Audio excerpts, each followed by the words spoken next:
சரி தமிழ் சொல்ல மாட்டேன், இங்கிலீஷ்ல கரெக்டா சொல்லியா? சொல்லு. Independence day. இந்தியா. புட்டா கிட்ட போயிட்டு இன்னைக்கு என்ன டே கேளுங்க ப்ரோ, அவன் கரெக்டாக சொல்லணும் பார்க்கலாம்.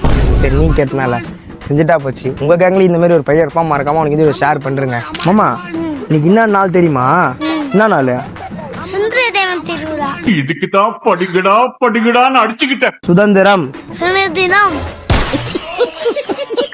சரி தமிழ் சொல்ல மாட்டேன், இங்கிலீஷ்ல கரெக்டா சொல்லியா? சொல்லு. Independence day. இந்தியா. பரமா படிடா. திரும்பி சொல்லு. Independence day. பனஸ்டே. இனிப்பு சாப்பிடுவாங்களே. இது சுதந்திர நாள் கிடையாதா? என்ன நாள்? சுந்தர தீபம். சுந்தர தீபம். தீபம். தீபமா தெய்வமா? அவனுக்கு அப்ப இது சுதந்திர நாள் கிடையாதா? சுதாகாரங்கள். சுதாகாரங்களா?